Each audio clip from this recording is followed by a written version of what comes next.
முதலமைச்சர் நான் முதலமைச்சருக்கு கேட்கக்கூடிய கேள்வி, இரவில் நடந்த சம்பவம், திரு விஜய் அவர்கள் வரும்போது ஏன் கரண்ட் ஆஃப் ஆச்சு?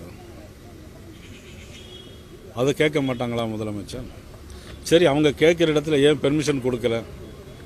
முதலமைச்சர் அதுக்கு பதில் சொல்லுவாங்களா?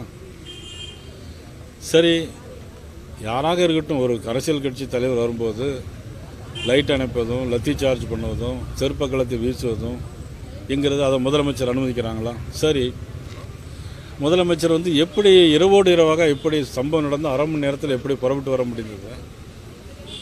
போஸ்ட்மார்ட்டம்லாம் இரவு மாலை 5 மணிக்கு அப்புறம் யாரும் பண்ணக்கூடாது. இரவோடு இரவாக 30-40 சடலங்களுக்கு போஸ்ட்மார்ட்டம் பண்ணது எப்படி? 41 இறந்து போனது சரி அப்படின்னு சொல்கிறாரா? அங்கே நடந்திருக்கு, அதே மாதிரி அங்கே போகலையே அங்கே வரும்னு சொல்லி அதை எதையும் ஒரு முதலமைச்சர் ஒப்பிட்டு பேசுகிறாங்களா என்பது தான் ஆச்சரியமாகவும் இருக்குது, பரிதாபமாகவும் இருக்குது. தவறு செய்பவர்கள் தஞ்சமடையும் வாஷிங் மிஷினாக பாஜக செயல்படுது அப்படின்ட்டு சொல்லியிருக்காரு. அப்படி இதுவரையிலும் கிடையாது. தவறு செய்தவர்களெல்லாம் காப்பாற்றுறது நாங்கள் நீதிமன்றமும் கிடையாது, நாங்கள் அரசியல் கட்சி வச்சுருக்கிறோம், அவ்வளோதான். நீங்கள் தவறு செஞ்சுக்கிட்டே இருக்கீங்கிறத பொறுத்து தான் அது இருக்குது. சார், நேற்று நீதிமன்றத்தில் விஜய் மீது கடுமையான தாக்கு இது பண்ணியிருக்காரு ஜட்ஜு. அதை பற்றி என்ன சார் சொல்லுங்கள்? முக்கியமாக தலைமை பண்பே விஜய்க்கு இல்லை அப்படின்னு. இல்லை, நீதிமன்ற கருத்துக்கு நாம் அதை பதில் கருத்தெல்லாம் சொல்ல முடியாது. ஏன்னா அது சரியாக இருக்காது. அது வேணால் நீதிமன்ற அவமதிப்பு மாதிரி வந்துடும்.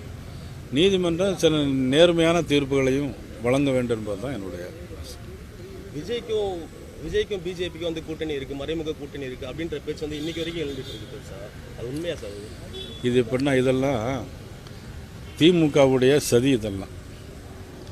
ஏன்னா இன்றைக்கி திமுக மக்களுடைய வெகுஜன விரோதியாக மாறி இருக்குது, மக்களுடைய நன்மதிப்பை பெரிதும் இழந்திருக்கு.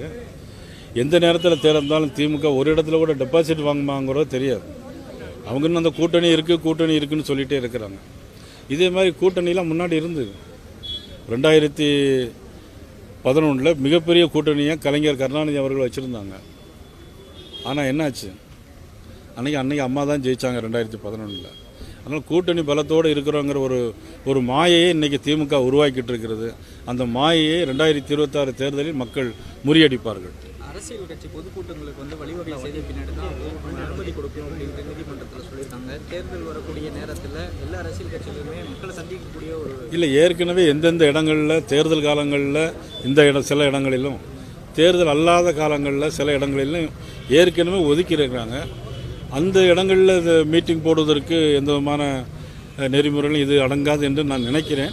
மற்றபடி கவர்மெண்ட் ஒரு SOF கொடுக்கணும் இருக்காங்க, அதை பார்த்து அதை பொறுத்து